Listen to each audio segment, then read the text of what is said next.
बुलढाणा जिल्ह्यातील संग्रामपूर तालुक्यात अज्ञात वाहनाच्या धडकेत एका 24 वर्षीय तरुणाचा दुर्दैवी मृत्यू झालाय। मनार्डी फाटा इथं घडलेल्या या अपघातात संतोष ओमप्रकाश सोनी यांचा उपचारापूर्वीच मृत्यू झाला। या घटनेमुळे परिसरात हळहळ व्यक्त होत आहे।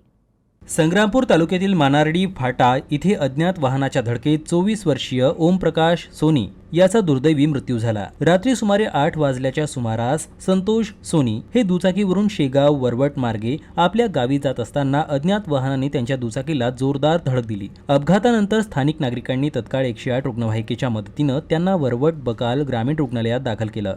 प्रकृती गंभीर असल्याने पुढील उपचारासाठी त्यांना अकोला जिल्हा सामान्य रुग्णालयात हलविण्यात आलं। मात्र उपचारापूर्वीच डॉक्टरांनी त्यांना मृत घोषित केलं। संतोष सोनी हे भूमिहीन आणि अत्यंत गरीब कुटुंबातील होते। त्यांच्या पश्चात आई आणि विवाहित बहीण असा परिवार आहे। शवविच्छेदनानंतर मृतदेह नातेवाईकांच्या ताब्यात देण्यात आला असून वडगाव वाण येथे शोकाकुल वातावरणात त्यांच्यावर अंत्यसंस्कार करण्यात आले।